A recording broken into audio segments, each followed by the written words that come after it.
I want to tell you about a pair of boots. They sat by our back door for 11 years, and every night, without fail, my husband cleaned them before he went to bed. Not because they were fine boots. They weren't.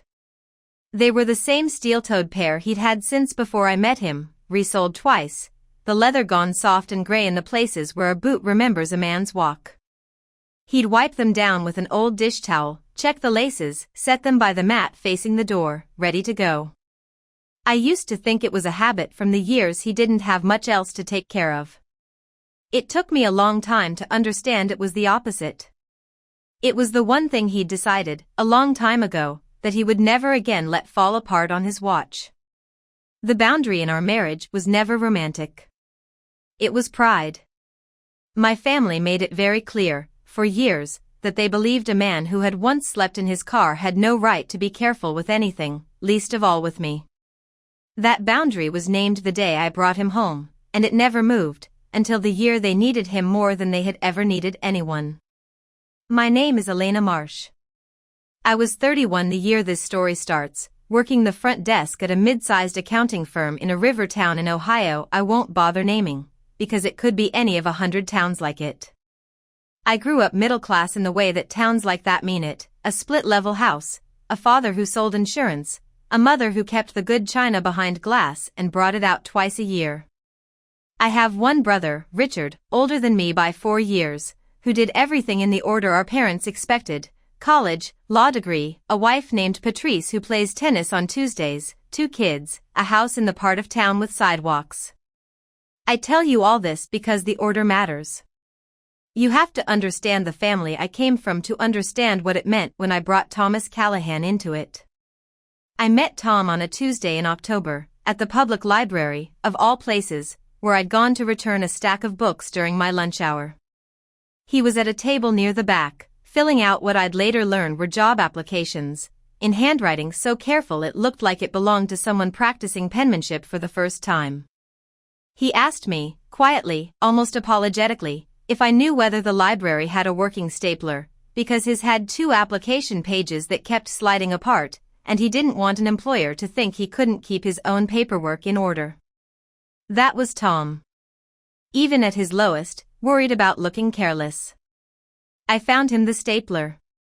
We talked for 11 minutes, I know because I had to be back at my desk by 1, and in those 11 minutes I learned that he had done maintenance work at a plant 2 counties over until it closed, that he had been living out of his car for 4 months, and that he was too proud to say the word shelter out loud, though I later found out he'd used one, twice, only when the temperature made pride a foolish thing to hold on to. He didn't tell me any of this to earn sympathy. He told me because I asked, plainly, why he needed the stapler, and he was a man who, even then, did not know how to answer a plain question with anything but the truth. I want to be honest about what happened next, because I think people expect a rescue story, and this was never that.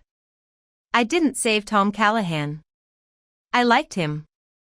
I kept coming back to that library on my lunch hour, and eventually he asked if I'd like to get coffee somewhere that didn't require a library card, and I said yes before I'd thought through what it would cost me at home. It cost me almost everything, for a while.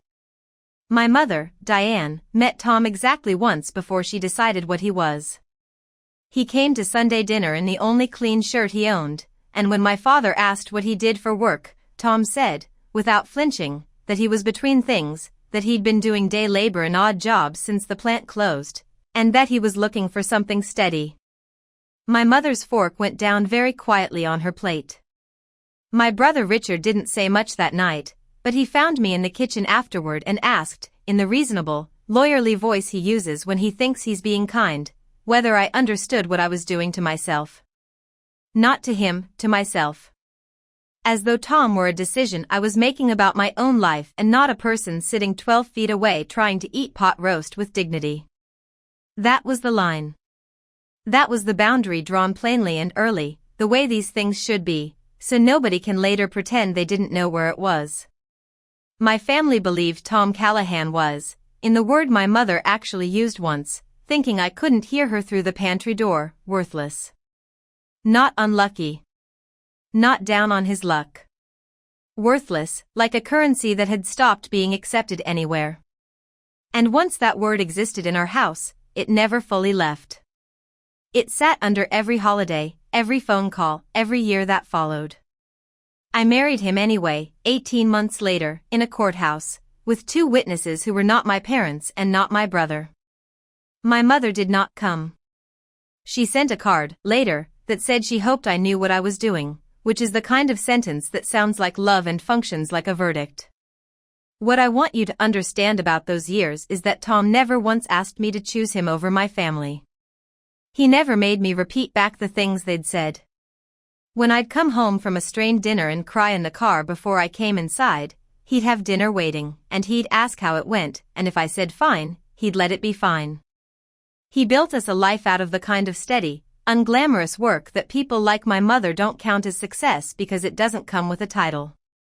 He got on with a company doing HVAC repair, then a smaller outfit doing the same, then, 3 years into our marriage, started doing side jobs on weekends, fixing furnaces for elderly neighbors, rewiring a garage for the man 2 doors down, the kind of work that pays in cash and casseroles more often than it pays in respect.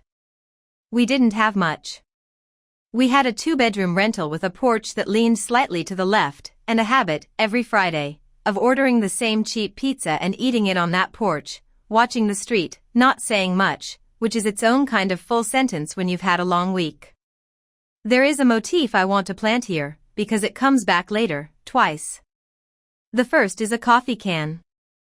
Tom kept a coffee can on the top shelf of our pantry, an old Folgers can with a plastic lid, and every week he'd put whatever he could spare into it, sometimes $40, sometimes nothing, some weeks just loose change. He never told me what it was for. When I asked, early on, he said, for later, in a tone that told me not to ask again, and because I trusted him, I didn't. The second motif is the boots. And the third is a particular phrase he used, maybe a dozen times over the years, always after some slight from my family that he never once returned in kind. They don't have to understand it. They just have to leave it alone. He said it so evenly it took me years to hear the exhaustion underneath it. The tension in those years wasn't romantic, because Tom and I were never anything but plain and devoted with each other. The tension was between the man I loved and the family that couldn't see him, and I lived inside that gap for a decade, testing, quietly, deniably, how much either side could bend. There was a Christmas, our 4th, when my father, of all people, pulled Tom aside to ask him to look at a leaking pipe under the kitchen sink, and Tom fixed it in 20 minutes without being asked twice, and my father said thank you in a voice that had, for the first time, something like respect in it, and I remember standing in the doorway thinking, this is it, this is the crack finally opening. It closed again by New Year's. My mother made a comment at a birthday dinner about how nice it was that Tom was finally useful for something, and I watched him absorb it without a flinch, the way you absorb weather, and I understood that the crack had never really opened at all. It had just let a little light through before sealing shut again, the way old wounds do. There was a summer, our 2nd, when my mother invited what she called the family to the lake house for a week, and did not, at first, extend the invitation to Tom. She framed it, when I pushed back, as a practical matter, the house only slept 8, and surely Tom had work he couldn't leave anyway. I told her we'd come as a pair or not at all, and she relented, the way people relent when they've decided to lose a small battle in order to keep fighting the larger one uncontested. Tom spent that week doing something I've never forgotten. Every morning, before anyone else was awake, he'd walk the dock and check the boat lines, tighten a loose board on the steps, fix the screen door that had stuck since I was a child. He never once mentioned doing it. My father noticed on the 4th day and asked who'd fixed the door, and when I told him, my father just nodded slowly and said nothing, which was, in that house, its own kind of loud silence. My mother noticed too. She said, over dinner that night, that it was funny how some men liked to keep their hands busy, as if industriousness were a personality quirk rather than a language Tom had been speaking to her, patiently, for years, hoping she'd eventually learn to translate it. There was another year, our 5th, when Richard's daughter, my niece Caroline, was staying with us for a weekend while Richard and Patrice went to a wedding out of state. Caroline was 9, sharp-eyed in the particular way children are before the adults around them teach them what not to notice, and on the second night she asked Tom, at dinner, why Grandma Diane didn't like him. Tom didn't flinch, and he didn't lie to her either. He said, carefully, that some people needed time to understand other people, and that Grandma Diane was still taking her time, and that it wasn't Caroline's job to fix it.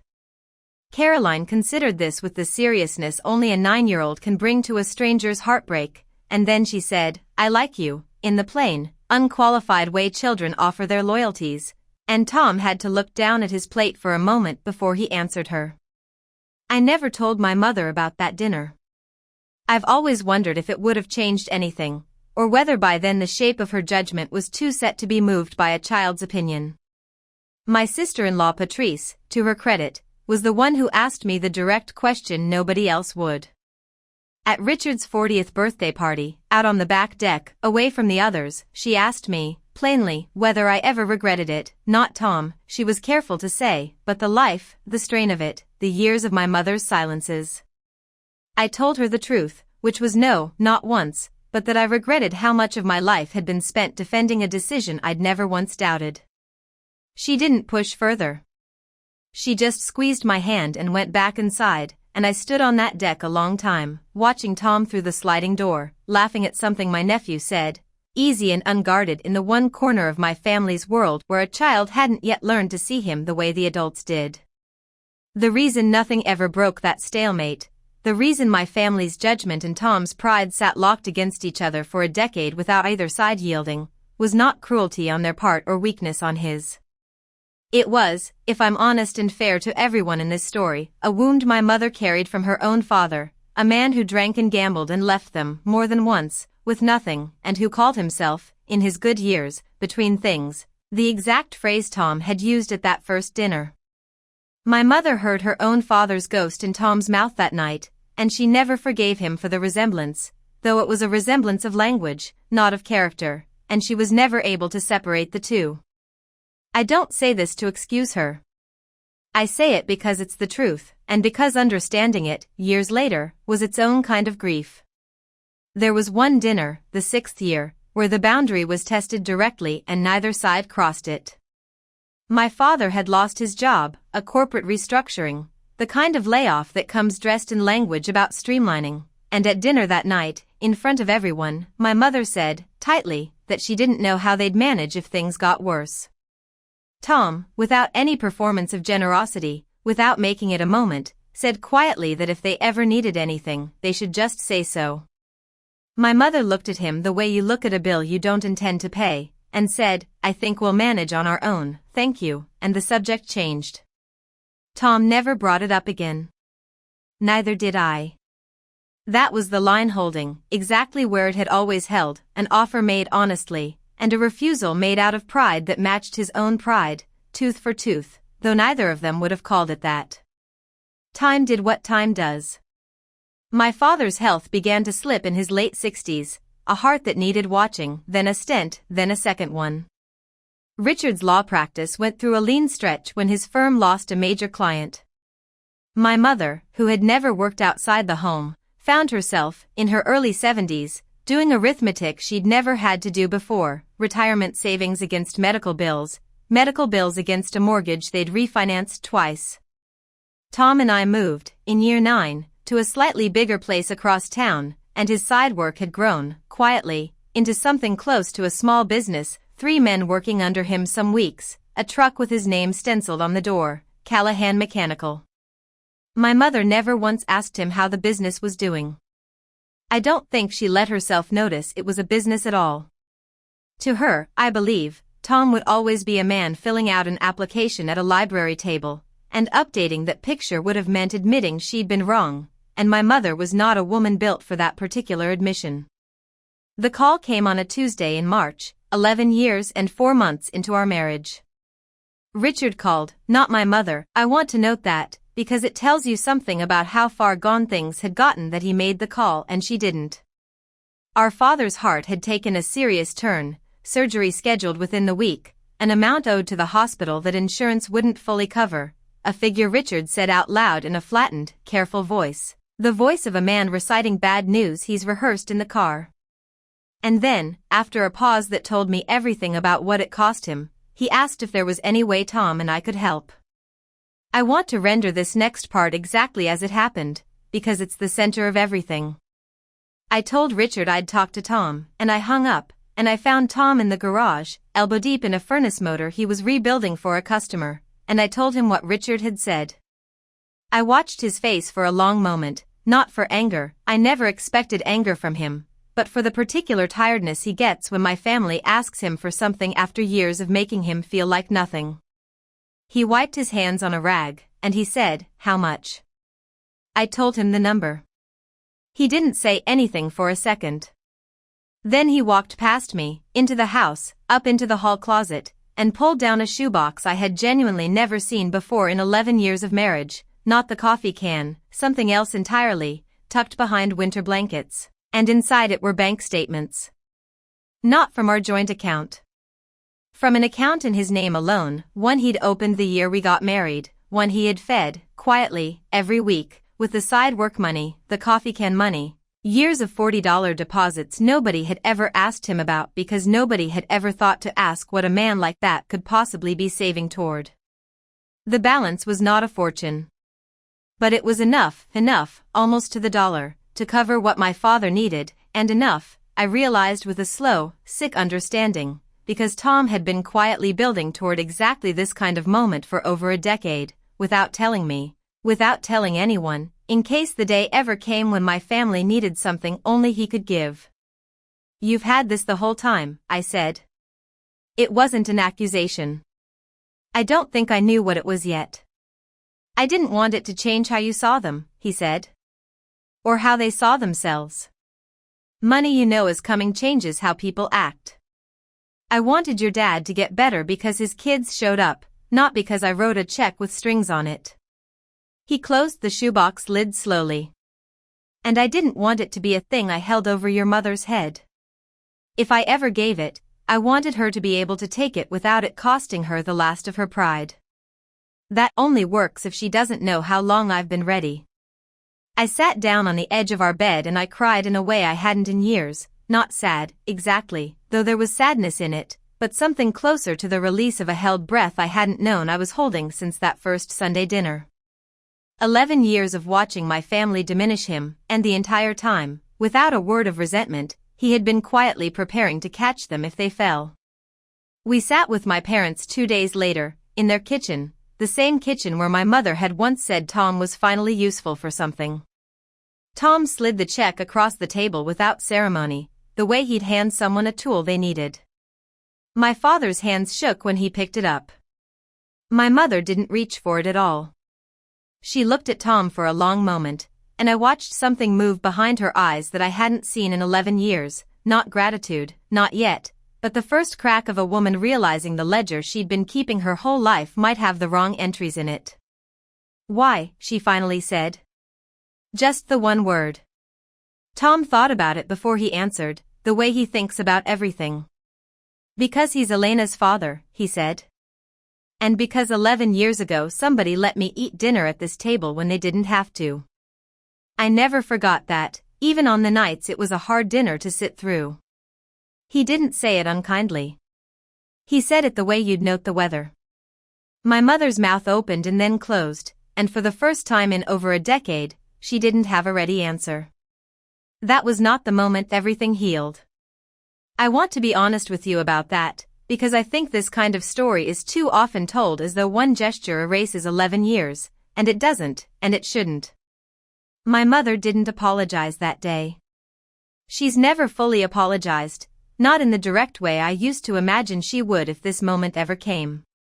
What she did, 3 weeks later, was show up at our house on a Sunday, unannounced, with a pie, and sit on our leaning porch, and ask Tom, of all things, how the business was going, really ask, and really listen to the answer, for the first time in 11 years.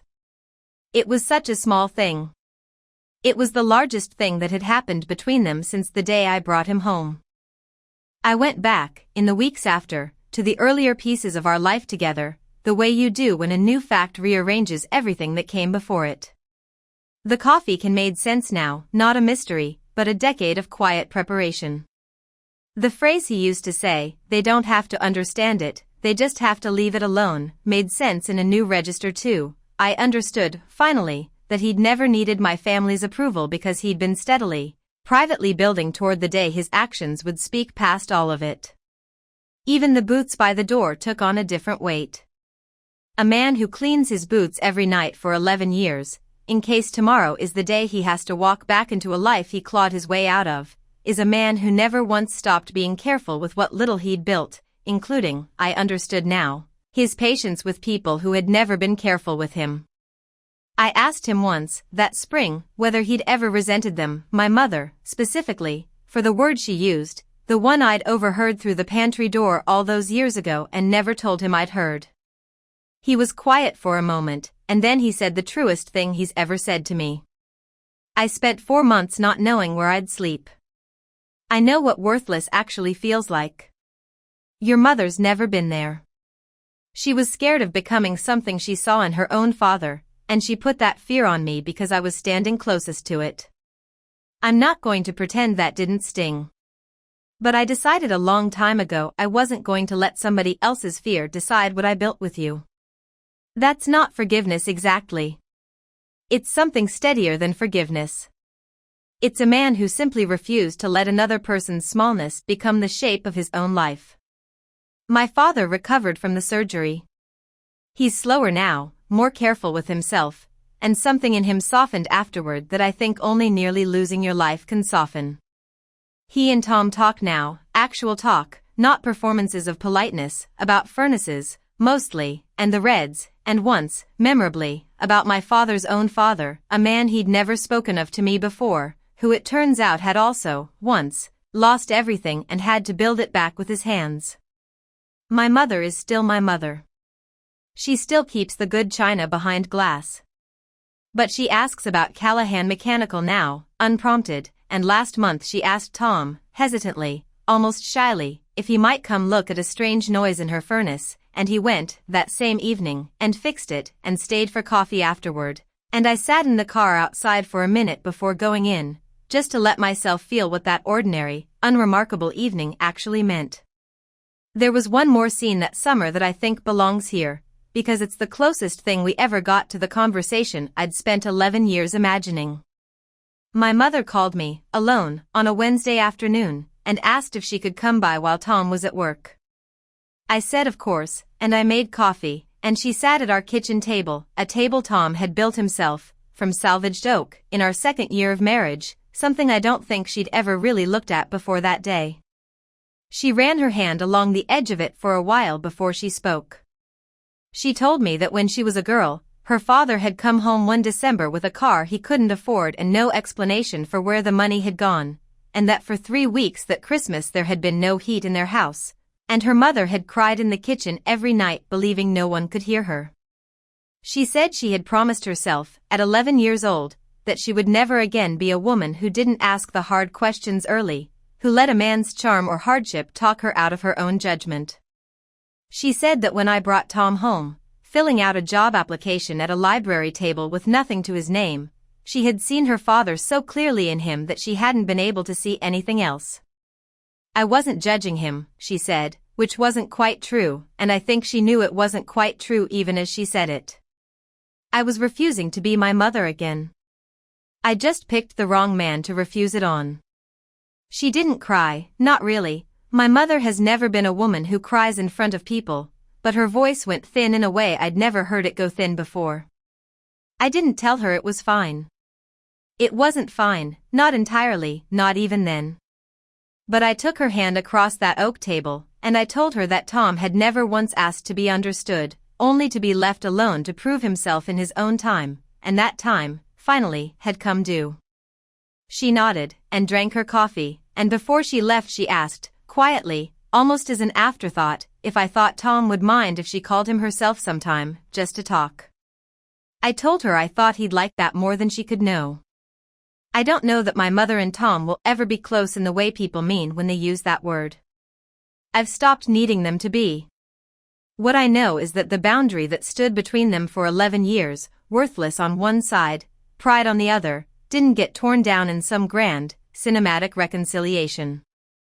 It wore down, slowly, the way a stone step wears down under the same foot crossing it, day after day, until one day you notice the shape of it has changed and you can't say exactly when. I still find him at the back door most nights, cleaning those same boots, resoled now a third time, because he says a good boot is worth keeping. I used to think that habit was about a man staying ready to leave. I understand it differently now. It was never about leaving. It was about a man who decided, once, in the hardest season of his life, that he would take care of what was his, quietly, without asking anyone's permission to be believed in, and who kept that promise for 11 years before any of us knew to be grateful for it. If there's anything I've learned from all of it, it's that the people we decide are worth the least are so often carrying the most, quietly, in places we never think to look: a shoebox in a closet, a coffee can on a shelf, a pair of boots cleaned every night for a decade, waiting patiently for the day we finally ask the right question. If this story stayed with you, join our community by hitting that like button and subscribing for more quiet, honest stories.